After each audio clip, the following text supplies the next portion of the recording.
اللہ کی یاد، لا الہ الا انت سبحانک انی کنت من الظالمین، سورۃ الانبیاء میں آیا، اور اللہ تعالیٰ نے فرمایا سورہ الصفات میں کہ اگر یونس اس دعا کے ساتھ ہمیں یاد نہ کرتا، ہائے ہائے، تو پھر اسی دن مچھلی کے پیٹ سے نکالا جاتا جس دن کے مردے نکالے جائیں گے، یعنی قیامت تک، یعنی وہ مچھلی یونس کی قبر بن جاتی اگر وہ یہ دعا نہ کرتا۔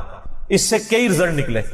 ایک تو رزلٹ یہ نکلا کہ یہ دعا اللہ کو اتنی محبوب ہے کہ وہ اللہ جس کا جلال اتنا ہے کہ وہ اپنے پیغمبر کو بھی کہہ رہا ہے کہ تو نے قیامت والے دن ہی نکلنا تھا، کہ مجھے اتنا غصہ ہے تیرے اوپر، گناہ کے اوپر نہیں، لغزش کے اوپر، وہ غصہ بھی ٹھنڈا ہو گیا۔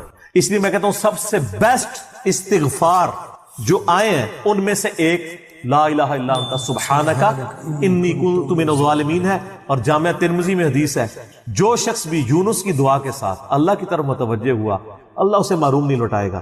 یہ اسماء اعظم میں سے ہے، اور قرآن میں بھی ہے کذالک ننجی المؤمنین، مومنین کو بھی ہم نجات دیں گے جو یہ یونس کی طرح دعا مانگے گا۔ یہ تو قرآن میں بھی ذکر ہے۔ لا اچھا اس کی دیکھیں ترجمہ کتنا پیارا ہے، لا الہ الا انت، کوئی معبود نہیں سوائے تیرے، سبحانک، اللہ تو غلطیوں سے پاک ہے، انی کنت من الظالمین، میں تو انسان ہوں نا، غلطیاں کروں گا۔ یار اس سے بہتر انداز ہو سکتا ہے کہ یا اللہ تو غلطی اس لیے نہیں کرتا کہ تو پاک ہے، تو پاک تو صرف تو ہے، مخلوق تو اس لیول پہ پاک ہو نہیں سکتی، اس لیے ورنہ تو ہم مخلوق کو بھی سبحان پیغمبروں کے ساتھ بھی لگا رہے ہوتے ہیں۔ انسان جتنا بھی پرفیکٹ ہو پاک نہیں ہو سکتا۔ انبیاء کو اللہ نے گناہوں سے پاک کیا ہے، لغزشیں ان سے بھی ہوئی ہیں، حضرت آدم علیہ السلام سے لغزش ہوئی ہے، نوح علیہ السلام نے کافر بیٹے کے لیے دعا کی ہے، موسیٰ علیہ السلام سے بندہ مر گیا، نبی علیہ السلام کی 4 لغزشیں قرآن میں ذکر ہوئی ہیں، غزوہ احد پہ بددعا نکل گئی تھی زبان سے، تو وہ سورہ آل عمران میں آیا کہ آپ کو کوئی اختیار نہیں، آپ نے بددعا دی ہے، اللہ چاہے تو ان کو ہدایت دے، اور پھر اسی خالد ابن ولید کو ہدایت بھی مل گئی، اور اسی مبارک زبان سے جس سے بددعا ملی تھی سیف اللہ کا لقب بھی مل گیا۔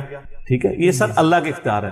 پرفیکٹ صرف گاڈ ہے، اس کی کوئی مخلوق بھی پرفیکشن میں اس لیول پہ نہیں جا سکتی۔ مخلوق کی یہ اللہ کا نقص نہیں ہے بلکہ مخلوق کا نقص ہے کہ جو مخلوق ہوگا نا وہ پرفیکٹ نہیں ہو سکتا۔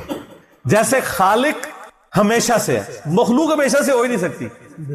وہ کہتے ہیں نا، اکثر لوگ سوال کرتے ہیں کہ اللہ تعالیٰ اپنے ساتھ کا ایک اور خدا پیدا کر سکتا ہے؟ ہم کہتے ہیں یہ محال ہے، اس لیے کہ جو پیدا ہوگا وہ خدا ہوگا ہی نہیں۔ جو پیدا ہو گیا تو خدا کون ہے؟ لم یلد ولم یولد۔ ٹھیک ہو گیا؟ تو ذکر بھی کریں سر، اللہ کو یاد کریں، جھوم جھوم کے ہر جگہ ذکر کریں، کوئی پروٹوکول نہیں، نہ وضو نہ غسل، ذکر کے لیے کوئی پروٹوکول نہیں ہے، جب مرضی ذکر کریں، اللہ کو یاد کریں، اور اس کے لیے کپڑے پہننا ہونا بھی ضروری نہیں ہے۔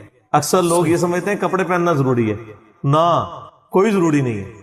بعض اوقات بندہ وضو کے لیے اندر چلا جاتا ہے غسل کے لیے یا غسل کرتے ہوئے، تو لوگ بسم اللہ نہیں پڑھتے ہیں، کپڑے پہن کے پھر بسم اللہ پڑھتے ہیں۔ سر اللہ اور بندے کا کون سا پردہ ہے؟ ٹھیک ہے، آپ کر سکتے ہیں ذکر۔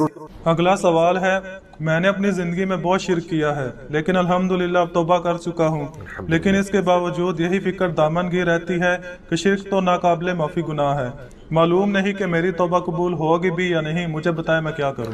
آپ سب سے پہلے تو اس طرح کے خیالات سے توبہ کریں جو آپ کر رہے ہیں، ٹھیک ہے۔ اس کی وجہ یہ ہے کہ سورہ التوبہ کی آیت نمبر 70 میں اللہ تعالیٰ نے فرمایا کہ جو شخص توبہ کر لے سچے دل کے ساتھ، اور اس سے پہلے بڑے بڑے گناہوں کا ذکر ہوا ہے، ان میں سے ایک شرک بھی، بلکہ اب یہ کریٹیکل سوال ہے تو میں یہ آیت پڑھ کے بھی بتا دیتا ہوں۔ پارہ نمبر 19 کے اندر جا کے سورہ الفرقان کی آیت نمبر ہے یہ 70۔ اعوذ باللہ من الشیطان الرجیم، بسم اللہ الرحمن الرحیم۔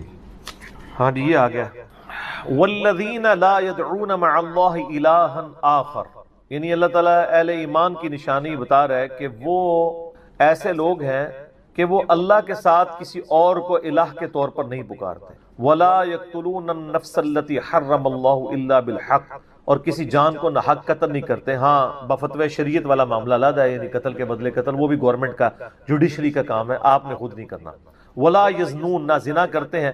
وَمَن يَفْعَلْ ذَلِكَ يَلْقَى أَثَامًا، جو کوئی یہ 3 گناہ کرے گا ان قریب ان کا عذاب چکھ لے گا۔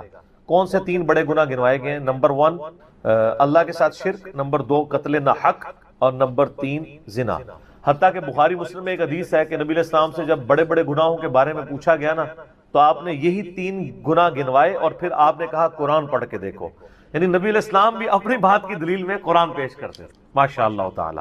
والذین لا يدعون مع اللہ الہا آخر ولا يقتلون النفس التي حرم اللہ الا بالحق ولا يزنون ومن يفعل ذلك يلقى اثاما يضاعف له العذاب يوم القيامة ويخلد فيه مهانا. جو یہ 3 گناہ کرے گا اس کے لیے عذاب دگنا کر دیا جائے گا قیامت میں، اور وہ ذلیل و خوار کر کے آگ میں یعنی جھونکا جائے گا. الا من تاب، ہاں اگر کوئی ان گناہوں سے توبہ کر لے. کون سے؟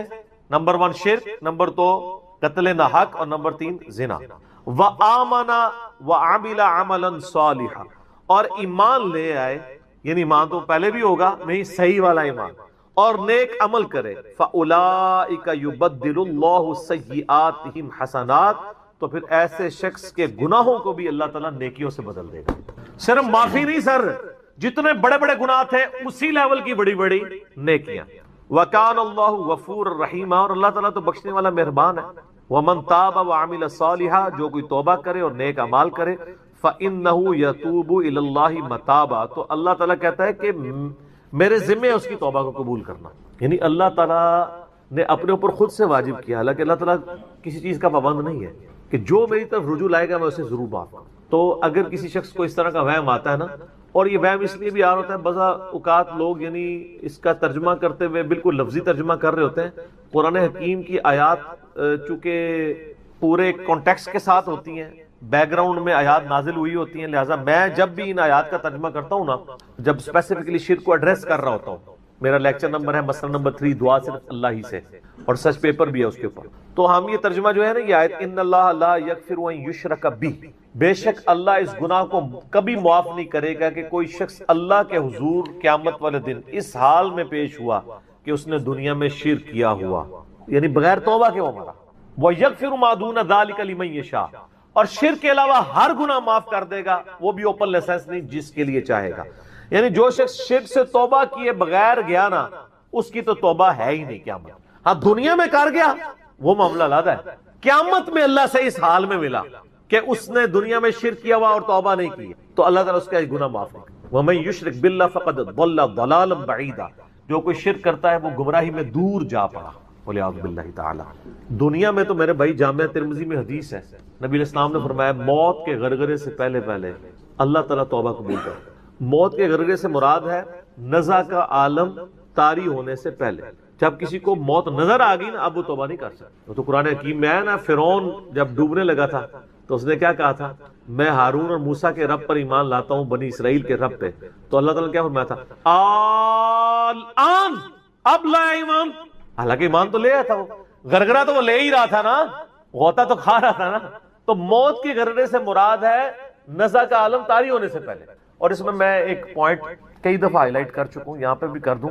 اگر آپ کو کسی شخص کے بارے میں یہ پتا چل جائے نا کہ اس کو لا علاج بیماری لگ چکی اور وہ اب کچھ عرصے میں ایکسپائر ہو جائے گا، جیسے کینسر ہے، یعنی ہم نے یہ لرن کر لیا نا کہ کینسر جب 3rd سٹیج کے اوپر پہنچ جاتا ہے تو وہ انسان بچتا نہیں ہے. جس شخص کو کینسر ہوا ہے، یا سپوز اس کے گردے فیل ہو گئے، یا دل بالکل ایج پہ پہنچ چکے، ایسے لوگوں کو یعنی پاکستان انڈیا میں تو لوگ چھپاتے ہیں کہ پہلے ہی نہ کہیں مر جائے. وہ سن کے کتنی حیران کن بات ہے کہ مسلمان جس کے لیے موت ایسٹ ہونی چاہیے، چلو کافر کو تو سمجھ آتا ہے، اس نے تو دنیا ہی کمائی ہے نا، مسلمان بھی یعنی مرنے سے پہلے مر جاتے ہیں موت کا سن کے. ایسا تو نہیں ہونا چاہیے اصولاً. اور یہ ٹانٹ اللہ نے قرآن پاک میں یہودیوں کو دی ہے سورہ جمعہ کے اندر، کہ کہتے ہیں نا اللہ کے بڑے چہیتے ہیں، ان کو کہو کہ تم موت کی تمنا کرو اگر تم سچے ہو. اگر تم اللہ کے چہیتے ہو تو پھر موت تو تمہارے لیے خوشخبری ہونی چاہیے، لائبلٹی نہیں ہونی چاہیے، ایسٹ ہونی چاہیے. اب یہی تان ہمیں بھی آ رہا ہے، مسلمان کی حالت نہیں ہونی چاہیے، اس کو موت کا پتہ چلے تو جناب وقت سے پہلے ہی مرنے کی کوشش کرے. تو لیکن آپ یورپ امریکہ میں اگر کسی کو بیماری ہو نا، اس کو بتا دیا جاتا ہے کہ سر پلان کر لیں 6 مہینے ہیں، اور 6 مہینے بھی ان کے پلان ہے، وہ 6 سال بھی ہو سکتے ہیں، 6 گھنٹے بھی ہو سکتے ہیں، وہ تو اللہ کی مرضی ہے، وہ ایک ایسٹیمیٹ بتاتے ہیں. یہاں پہ لوگ چھپا لیتے ہیں. اس کا نقصان یہ ہے کہ نہ وہ اپنی لائف کو یعنی کوئی وراثت کے پوائنٹ آف ویو سے مینج کر سکتا ہے، اور سب سے بڑھ کے اسے توبہ کی طرف آپ کو لانا چاہیے. میں تو کہتا ہوں جی کسی کو کینسر ہو گیا ہے، ابھی اس میں موت کا غرغرہ نہیں آیا، کوئی کینسر ہوا ہے نا، پتہ نہیں کب مرنا ہے، ٹھیک ہے نا، نزع کا عالم بھی نہیں ہے، اس کو سب سے پہلے بتائیں کہ بھئی تمہیں لا علاج بیماری ہے، تمہاری ڈیتھ کسی بھی وقت ہو سکتی ہے، اللہ کی طرف رجوع لاؤ. سر اس نے پوری زندگی بھی عیاشی کی تھی نا، وہ اپنی آخرت مینج کر سکتا، وہ تو خیر کر سکتا ہے، ہمیں بھی اپنی آخرت مینج کرنی چاہیے. روزانہ مرنے سے پہلے توبہ کرنی چاہیے. روزانہ ہم مرتے ہیں نا، صحیح بخاری میں حدیث ہے نا، نبی علیہ السلام رات کو سوتے ہوئے کیا دعا مانگتے تھے؟ اللہم باسمک اموت و احیا، میں تیرے نام پر مرتا اور جیتا ہوں، یعنی سوتا اور جاگتا ہوں، کیونکہ صحیح بخاری میں حدیث ہے موت جو ہے وہ نیند کی بہن ہے۔ اور جب آپ صبح اٹھتے ہیں تو وہ بھی صحیح بخاری میں دعا ہے، الحمدللہ الذی احیانا بعد ما اماتنا والیہ النشور۔ تمام تعریفیں اس اللہ کے لیے ہیں جس نے مجھے مرنے کے بعد زندہ کیا، یعنی موت کے بعد زندہ، اور میں نے پلٹ کے اس کی طرف جانا ہے۔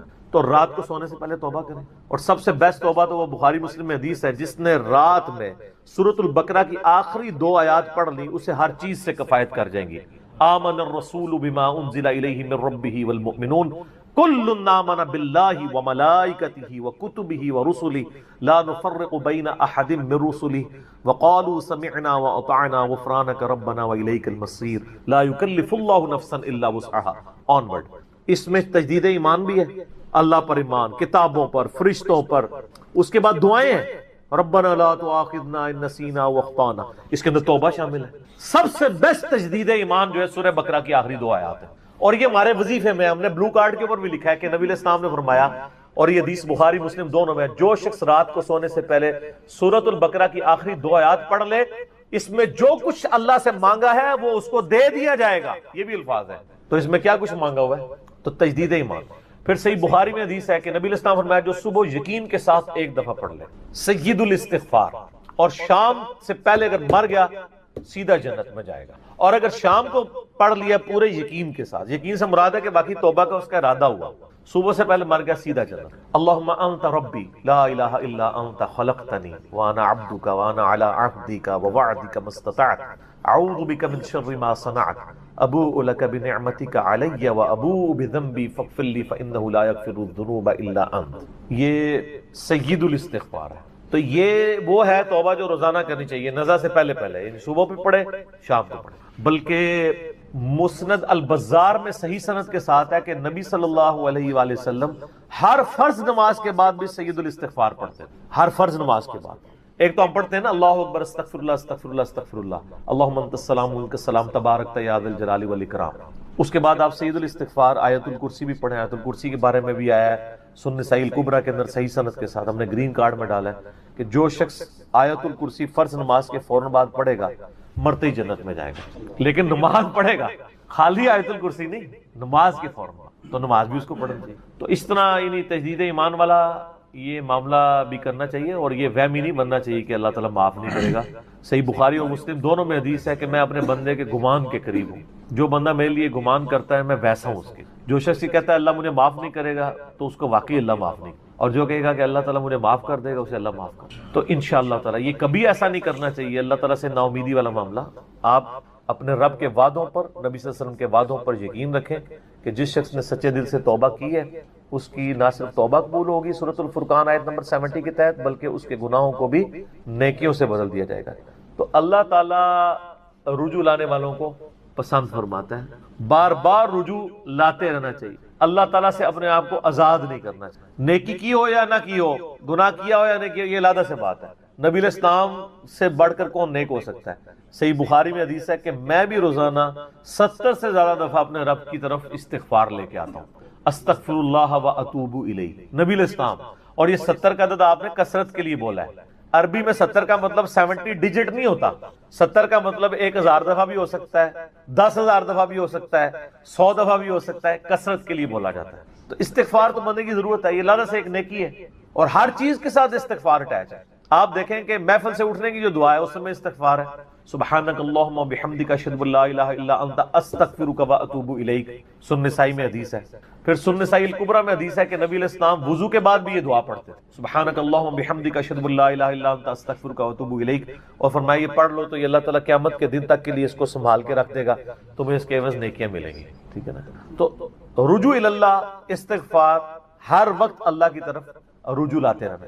اور سب سے بیسٹ یہ ہے کہ نماز کے تشہد کی آخری جو دعائیں والا پورشن ہے نا اس میں استغفار مانگیں، کیونکہ صحیح بخاری میں حدیث ہے جب درود شریف تشہد میں پڑھ چکو اس کے بعد جو چاہو اپنے رب سے مانگو، سجدوں میں بھی مانگیں۔ صحیح مسلم میں حدیث ہے سجدے میں انسان اپنے رب کے سب سے زیادہ قریب ہوتا ہے، تم خوب رب سے دعائیں مانگا کرو، اور نبی علیہ السلام نے دعا بھی سکھا دی۔ بخاری اور مسلم دونوں میں ہے کہ نبی علیہ السلام رکوع اور سجدے میں پڑھتے تھے سبحانک اللہم وبحمدک اللہم اغفر لی، یہ ہمارے وہ اذکار میں لکھا نا سبحانک اللہم و بحمدک اللہم اغفر لی، تو اس میں دعا ہی ہے۔ پھر 2 سجدوں کے درمیان میں رب اغفر لی رب اغفر لی ہے۔ سر استغفار تو ہر جگہ ہی چل رہا ہوتا ہے، تو اللہ کی طرف رجوع لائے اور اللہ سے امید رکھیں۔ دنیا میں کسی نے توبہ کر لی تو موجہ ہی موجہ، یہ آخرت کے لیے معاملہ ہے۔ تو شرک، یار آپ نے کیا شرک کیا ہوگا جو صحابہ کرام نے قبول ایمان سے پہلے کیا؟ سر صحیح مسلم میں حدیث ہے 321 نمبر، میں نے کربلا والے ریسرچ پیپر میں ڈالی، بڑی لمبی حدیث ہے۔ عمر بن عاص رضی اللہ تعالیٰ عنہ کہتے ہیں کہ جب مجھے یہ اندازہ ہوا کہ اب نبی علیہ السلام یعنی غلبہ پائیں گے، یعنی اللہ نے ان کا سینہ اسلام کے لیے کھول دیا، اسلام قبول کرنے کے لیے نبی صلی اللہ علیہ وآلہ وسلم کی خدمت میں حاضر ہوئے، تو خود ہی بتاتے ہیں، اور انہوں نے اپنے نزع کے عالم میں موت کے وقت میں اپنے بیٹے کو، بڑی لمبی بڑی رکت انگیز حدیث ہے، میرا یوٹیوب پہ کلپ بھی ہے، عمر بن عاص کی موت کے وقت اشک بار آنکھوں سے سننے والی۔ تو خیر اس میں یہ بھی الفاظ ہیں، کہتے ہیں جب میں نبی صلی اللہ علیہ وسلم کے پاس ایمان لانے کے لیے گیا نا، تو نبی علیہ السلام نے اپنا دایاں ہاتھ آگے بڑھایا بیعت کرنے، تو کہتے ہیں میں نے دایاں ہاتھ بڑھایا لیکن حضور کے ہاتھوں میں ہاتھ دینے سے پہلے ہی میں نے کہا یا رسول اللہ پہلے مجھے گارنٹی دیں کہ میں نے جو کچھ اسلام کے خلاف سازشیں کی ہیں پچھلے 19 سال میں، اسلام کے آنے کے بعد 19 سال تک اسلام کے خلاف یہ اور خالد ابن ولید یہ دونوں کٹھے مسلمان ہوئے تھے، ایک ہی دن ایک ہی وقت میں 19 سال۔ پھر اسلام کی حالت میں انہیں 19 سال نہیں ملے ہیں حضرت خالد ابن ولید، کفر میں ملے ہیں، اسلام میں تھوڑا وقت ملا۔ تو حضرت عمر بن عاص کہتے ہیں میں نے ہاتھ کھینچ لیا، میں نے کہا یا رسول اللہ پہلے گارنٹی دے میرے سارے گناہ معاف ہوں۔ تو آپ صلی اللہ علیہ وسلم نے فرمایا کہ اے عمر، کیا تجھے نہیں پتا کہ اسلام پچھلے کے سارے گناہوں کو معاف کر دیتا ہے، اور اللہ کی راہ میں ہجرت پچھلے کے سارے گناہوں کو معاف کر دیتی ہے، اور حج مبرور پچھلے کے سارے گناہوں کو معاف کر۔ تو یہ اسلام لے کر آنا کتنی بڑی دولت ہے۔ تو یہ تجدید ایمان کرنا، کلمہ پڑھ کے یہ اپنا تجدید ایمان والا معاملہ بھی کرتے رہنا چاہیے، یہ بھی ایک توبہ کا ذریعہ ہے۔ اللہ سے امید رکھیں، اللہ کو اصل میں باغی پسند نہیں ہے، جو گناہ کر کے توبہ کر لیتے ہیں نا وہ اللہ کو بڑے پسند ہیں، اتنے پسند ہیں کہ ایک بڑی عجیب و غریب روایت ہے صحیح بخاری اور مسلم میں، صحیح مسلم میں ذرا زیادہ ڈیٹیل ہے کہ نبی علیہ السلام فرماتے ہیں اگر تم گناہ کرنا چھوڑ دو گے تو اللہ تعالیٰ تمہیں ختم کر دے گا، اور ایسی مخلوق لے کے آئے گا کہ جو گناہ کرتی ہو اور اللہ ان کو معاف کر کے خوشی محسوس کرے۔ اچھا اس کو بعض لوگوں نے دوسری طرف لے لیا، ان کا جی اللہ تعالیٰ گناہوں سے بڑا خوش ہوتا ہے، نہیں نا، اصل میں یہ بتانا چاہ رہے تھے نبی صلی اللہ علیہ وآلہ وسلم کہ انسان کے اندر بلٹ ان فالٹ رکھا گیا ہے کہ وہ غلطی کرے گا، اصل مسئلہ یہ ہے کہ وہ آدمی بنے۔ آدم نے اپنی غلطی کو جسٹیفائی کیا نہیں، جب غلطی کی تو کیا کہا ربنا ظلمنا انفسنا وان لم تغفر لنا وترحمنا لنکونن من الخاسرین، معاف کر دیا اللہ نے۔ شیطان نے اپنی غلطی کی جسٹیفیکیشن دینا شروع کر دی، میں ایسے بہتر ہوں، تو نے اس کو مٹی سے بنایا، مجھے آگ سے بنایا ہے، میں اس کو کیسے سجدہ کروں۔ جو اپنی غلطی کی جسٹیفیکیشن دے وہ شیطان ہوتا ہے، اور جو اپنی غلطی کی جسٹیفیکیشن دیے بغیر سیدھی معافی مانگ لے وہ آدمی ہوتا ہے۔ ہم کہتے ہیں نا آدمی، آدم کے ساتھ اس کی مضبوط ہو جاتا ہے۔ تو رجوع اللہ، تو وہ نبی علیہ السلام یہ بتانا چاہ رہے تھے کہ ایسی مخلوق جو گناہ نہ کرے وہ تو آلریڈی اللہ کے پاس موجود ہے، فرشتے۔ اللہ نے انسان اور جن کو ایسی مخلوق بنایا ہے جو اپنی ول سے اپنے رب کو چوائس کرے، فَأَلْهَمَهَا فُجُورَهَا وَتَقْوَاهَا، ان میں یعنی برائی کا مادہ بھی رکھ دیا، اچھائی کا بھی، وہ خود اپنی عقل ایز اے انسٹرومنٹ یوز کر کے یہ اللہ تعالیٰ کو خود سے وہ چوز کرے۔ ایسی مخلوق اللہ کو چاہیے تھی۔ سر یہی وہ چیز ہے جیسے انسان فرشتوں سے افضل ہو جاتا ہے، اور میں اکثر کہا کرتا ہوں کہ یہ وہ دولت ہے جو جبرائیل کے پاس بھی نہیں ہے۔ سر جبرائیل مجھ سے اگر میرا ایمان ایکسچینج کرنا چاہے نا میں نہیں کرتا، جبرائیل نے خدا کو مانا ہے خدا کی مرضی سے، اور میں نے خدا کو مانا ہے اپنی مرضی سے، اس کا کوئی ایکویلنٹ نہیں۔ اسی لیے انسان اشرف المخلوق ہے، اسی لیے انسان کو اللہ نے اتنا درجہ ہے فرشتے سے بہتر انسان بننا، مگر اس میں لگتی ہے محنت۔ انسان بنے، آدمی بنے، یہ نہ ہو کہ اولئک کالانعام بل ہم اضل، جو سورۃ الاعراف میں ہے کہ وَلَقَدْ ذَرَأْنَا لِجَهَنَّمَ كَثِيرًا مِنَ الْجِنِّ وَالْإِنسِ، جنوں اور انسانوں کی اکثریت دوزخ کے لیے ہی پیدا ہوئے ہیں۔ یہ اللہ نے ایکسپرٹ اوپینین دیا، یہ نہیں ہے کہ میں نے دوزخ کے لیے ان کو بنایا۔ ساتھ یہ ہے کہ ہم نے ان کو کام دیے تھے، یہ سنتے نہیں، سننے کا سا نہیں سنتے، آنکھیں دی تھی دیکھتے نہیں، دیکھنے کا سا دیکھتے نہیں، یعنی عبرت والا، اور عقل دی تھی، دل دیے تھے، آپ عقل کر لیں ترجمہ، دل کر لیں، وہ سوچتے نہیں ہیں۔ اولئک کالانعام بل ہم اضل، یہ تو چوپایوں کے مانند ہے بلکہ ان سے بھی بدتر ہیں، جو آنکھ کان اور عقل کو یوز کر حق بات تک نہیں پہنچتے۔ ولا تقف ما لیس لک بہ علم، 10 کمانڈمنٹس میں سے 9 کمانڈ کیا ہے؟ سورہ بنی اسرائیل آیت نمبر 36۔ انسان کسی چیز کی پیروی اس وقت تک مت کرنا جب تک تجھے اس کے بارے میں ڈیفینیٹ علم حاصل نہ ہو جائے۔ ان السمع والبصر والفؤاد کل اولئک کان عنہ مسئولا، بے شک کان، آنکھیں اور عقل ان کے بارے میں پوچھا جائے گا، تم نے ان کو یوز کر کے حق بات تک پہنچنے کی کوشش کیوں نہیں کی ہے؟ اچھا ہم کوشش ماشاءاللہ کر رہے ہیں لیکن دنیا میں حق بات تک پہنچنے کی۔ میں آپ سے ایک چھوٹا سا سوال کرتا ہوں، آپ موٹر بائک پہ جا رہے ہو، دن کے وقت آپ نے ہیڈ لائٹ کھولی ہوئی ہو، سامنے سے آپ کو کوئی یوں اشارہ کرے تو آپ اسے گالی سمجھیں گے؟ فوراً ہیڈ لائٹ آف کریں گے۔ لیکن معذرت کے ساتھ آپ کوئی دینی غلطی کر رہے ہو اور آپ کو کوئی ہائی لائٹ کرے تو آپ اس دینی غلطی کے ہائی لائٹ ہونے کو اسی اشاری کی طرح سمجھیں گے یا آگے سے اس کو پڑھ دیں گے؟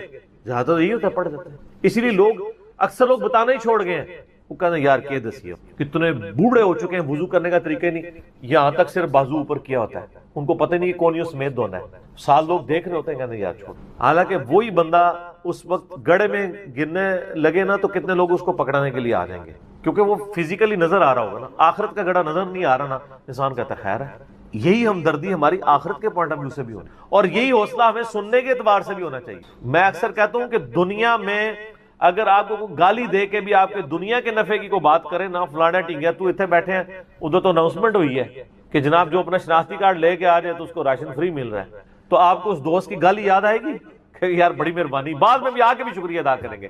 لیکن وہی دوست آپ کو پیار محبت سے بات سمجھائے کہ یار یہ تم غلط کر رہے ہو، آپ اس کو کتے کی طرح پڑ جاتے ہیں، اور کوئی نہیں تو کہتے ہیں اس کو تمیز ہی نہیں بات کرنے کی۔ دنیاوی طور پہ وہ گالی نکال کے بھی دنیاوی فائدے کی بات کرے تو آپ تمیز کو نہیں دیکھتے، اور آپ کے آخرت کے فائدے کی بات وہ لجاجت سے بھی کرے تو آپ کہتے ہیں تمیز سے نہیں بات کر رہا۔ اصل میں آپ نے خود کبوتر کی طرح آنکھیں بند کی ہوئی ہیں، بلی کو غائب کرنا چاہتے ہیں لیکن بلی غائب نہیں ہوگی، تھوڑی دیر بعد آپ کی گردن مروڑ لے، بولے اعوذ باللہ تعالیٰ۔ یعنی یہ ایک انسان کے اوپر ایک موت کی تلوار تو لٹک رہی ہے، ٹھیک ہو گئے تو ان کو کہ بے فکر رہیں، توبہ قبول ہے انشاءاللہ تعالی۔ اگلا سوال، کیا فرض نماز کے بعد 3 بار استغفر اللہ کے بعد ایک دفعہ سید الاستغفار بھی پڑھ سکتے ہیں؟ یہ بدعت تو شمار نہیں ہوگا؟ نہیں، کوئی بدعت نہیں ہوگا۔ صحیح مسلم میں حدیث ہے کہ نبی علیہ السلام فرض نماز کے بعد 3 دفعہ استغفر اللہ پڑھتے تھے اور پھر ایک دفعہ پڑھتے تھے اللہم انت السلام و منک السلام تبارکت یا ذا الجلال والاکرام۔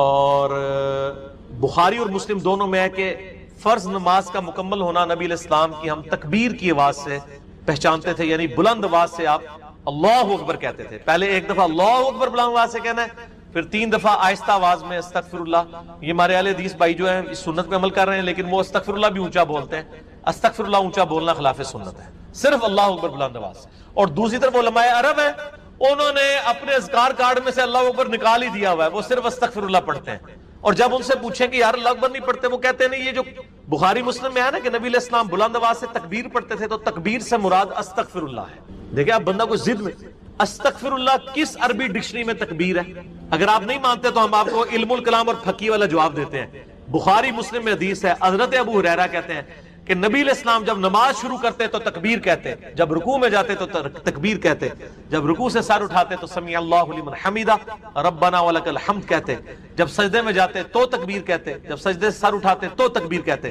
تو کیا وہ استغفر اللہ کہتے تھے؟ کہتے نہیں، وہ اللہ اکبر ہی ہوتا تھا۔ تو بخاری مسلم میں جو ہے کہ نماز کا ختم ہونا میں تکبیر کی آواز سے پہچانتا تھا، تو وہ بھی پھر استغفر اللہ نہیں، تکبیر ہی ہے۔ یہ میں نے فقی علماء عرب کو بھی دی تھی، اور وہ بڑے ضد میں ہیں۔ وہ کسی کارڈ کے اوپر ان سے جو عربی کارڈ بھی چھپ کے آتے ہیں نا، آپ لوگ دیکھیں نا، وہ اللہ اکبر نہیں لکھا ہوتا۔ یہ تو شکر ہے دارالاسلام والوں نے، چونکہ انٹرنیشنلی سب سے بڑا ادارہ ہے اہل حدیث کا، انہوں نے جو اذکار والے چھاپے اس میں اللہ اکبر چھاپا ہے، تو یہ عام ہوا ہے، ورنہ پاکستان کے اہل حدیث بھی اس کے اندر مبتلا ہو گئے تھے۔ اب ایون یہاں جو عرب ملکوں سے اہل حدیث آتے ہیں نا، وہ اللہ اکبر نہیں اونچا کہتے، وہاں پہ ٹرینڈ نہیں ہے، وہ سنت ہی کھا گئے ہوئے۔ دیکھو ایک سوال میں کتنے جواب دیتے ہیں۔ تو استغفر اللہ کے بعد آپ سید الاستغفار پڑھ سکتے ہیں۔ بخاری میں حدیث ہے، جو بندہ سید الاستغفار صبح کے وقت ایک دفعہ پڑھ لے پورے یقین کے ساتھ، یہ انٹرنیشنل نمبر کے مطابق ہے 6306، ٹھیک ہے جی، ابھی تو میں جوان ہوں۔ اللہم انت ربی لا الہ الا انت خلقتنی وانا عبدک وانا علی عہدک ووعدک ما استطعت اعوذ بک من شر ما صنعت ابوء لک بنعمتک علی وابوء بذنبی فاغفر لی فانہ لا یغفر الذنوب الا انت۔ جو صبح کے وقت پورے یقین سے پڑھ لے، شام سے پہلے مر گیا تو جنتی، اور جو شام کو پڑھ لے صبح سے پہلے پڑھ گیا تو جنتی۔ یہ صبح شام کے اذکار بلو کارڈ میں ہمارا یہ ذکر موجود ہے۔ آپ یہ سید الاستغفار فرض نماز کے بعد پڑھ سکتے ہیں، بلکہ سنت بھی ہے۔ گرین کارڈ میں ہم نے نہیں ڈالا ہوا، جگہ نہیں تھی، مسند البزار میں صحیح سند کے ساتھ یہ حدیث موجود ہے کہ نبی علیہ السلام فرض نماز کے بعد بھی ایک دفعہ سید الاستغفار پڑھتے تھے. تو نہ صرف یہ جائز ہے بلکہ سنت ہے. اور میں الحمدللہ فرض نماز کے بعد جو آیت الکرسی کا وظیفہ ہے، باقی اذکار ہیں، تو میں سید الاستغفار ہر فرض نماز کے بعد پڑھتا ہوں، کیونکہ نبی علیہ السلام کی سنت تھی سید الاستغفار بھی، اور 3 دفعہ استغفر اللہ لادہ سے، اور اللہم انت السلام منک السلام، اور باقی اذکار.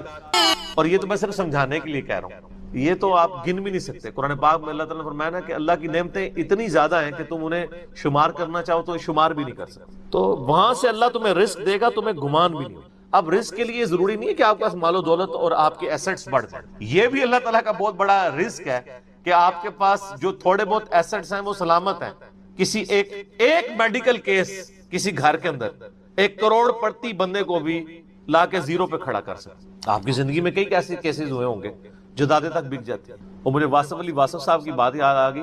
وہ کہتے ہیں میں وہ مسجد میں بیٹھا ہوا تھا تو ایک بندے کو میں نے دیکھا کہ وہ دعا مانگ رہا ہے کہ یا اللہ 25 سال پہلے جو میں نے دعا تو سے کی تھی وہ واپس لے لے، بس یہ دعا کر رہا ہے. کہتے ہیں وہ فارغ ہوا تو میں نے اس سے پوچھا کیا ہوا؟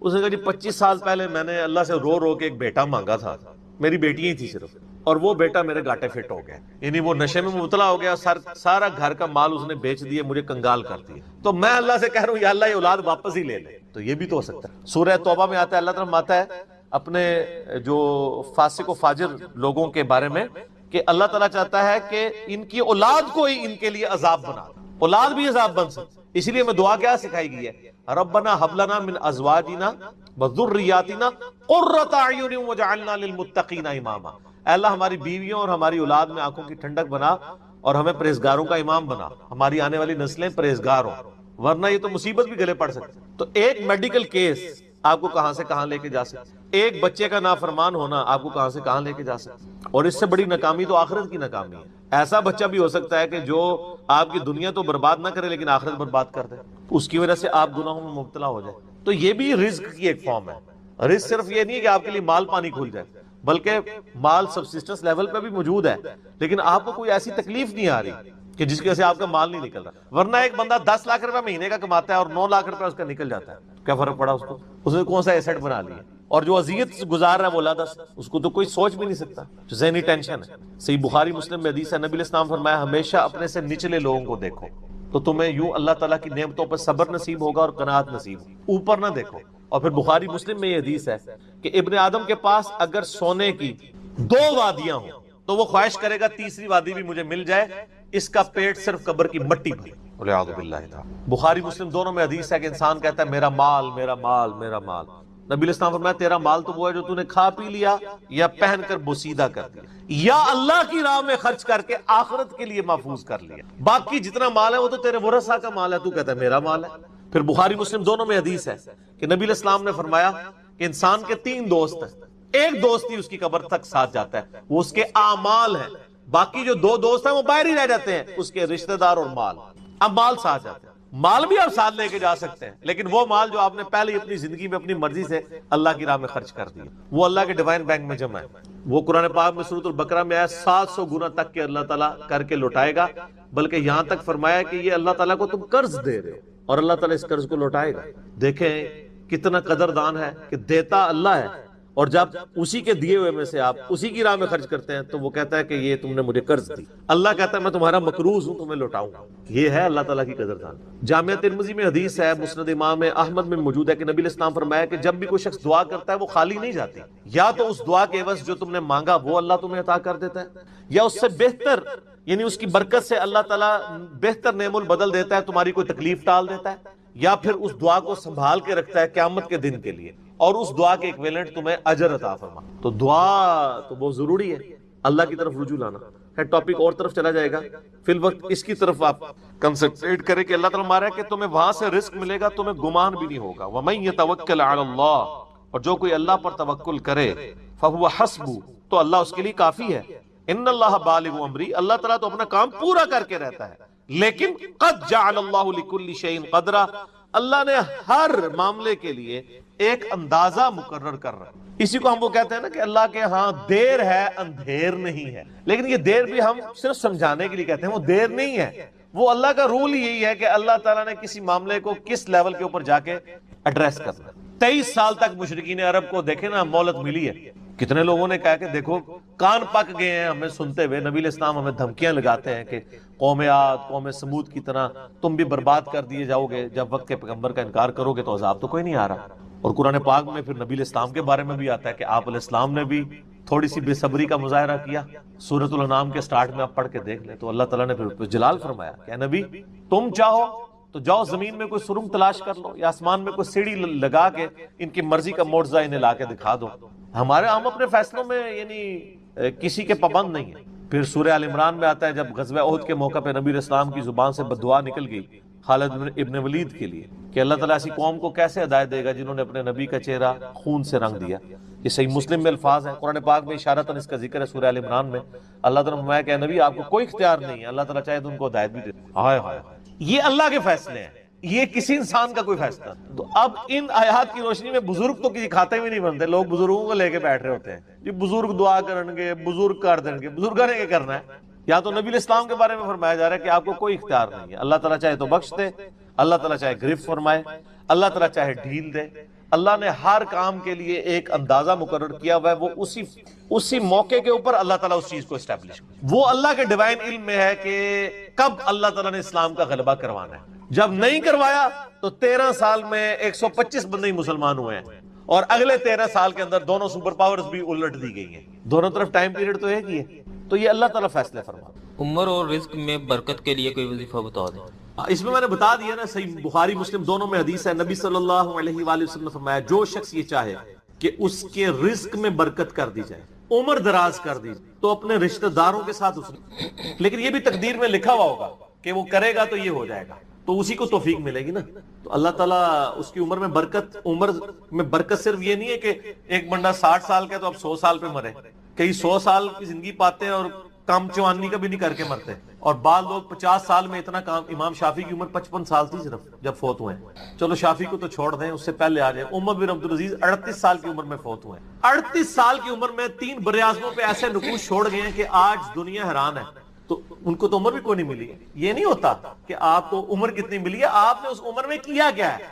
آپ اللہ تعالیٰ آپ کو اسی ٹائم میں اتنی برکت. میں اپنے لیے آپ کو بات کرتا ہوں, میں کسی کیا بات کروں, میری زندگی خود اس چیز کا نمونہ ہے. آج جب لوگ یہ نہیں کہتے ہیں یار اس نے اتنے ویڈیوز چڑھا دی ہیں, کتنے بیٹھ کے ریکارڈ کرانا رہنا, حالانکہ ہفتے میں ایک ریکارڈ ہوتی ہے, روزانہ ہوتی بھی نہیں ہے. لیکن کنسسٹنسی کے ساتھ, اللہ کی مدد کے ساتھ آپ اگر یہ کام لے کے چلتے رہیں تو slow and steady wins the race. تو آج چیزیں آپ دیکھ لیں ہزاروں کی تعداد میں آپ کے سامنے, اور یہ حالات اللہ تعالیٰ فیوریبل کرتا ہے. میں یقین کریں, میں اپنے بھائیوں کو کہتا ہوں, میں جب بھی درس, ابھی آج کا درس میں نے کرنا تھا نا, وہ ہندو کا جواب دینا تھا, تو میں نے پورے ہفتے سے دعائیں شروع کی ہوئی تھی, اللہ زندگی دے دیں, حالات فیوریبل ہو جائیں, ٹرانسفر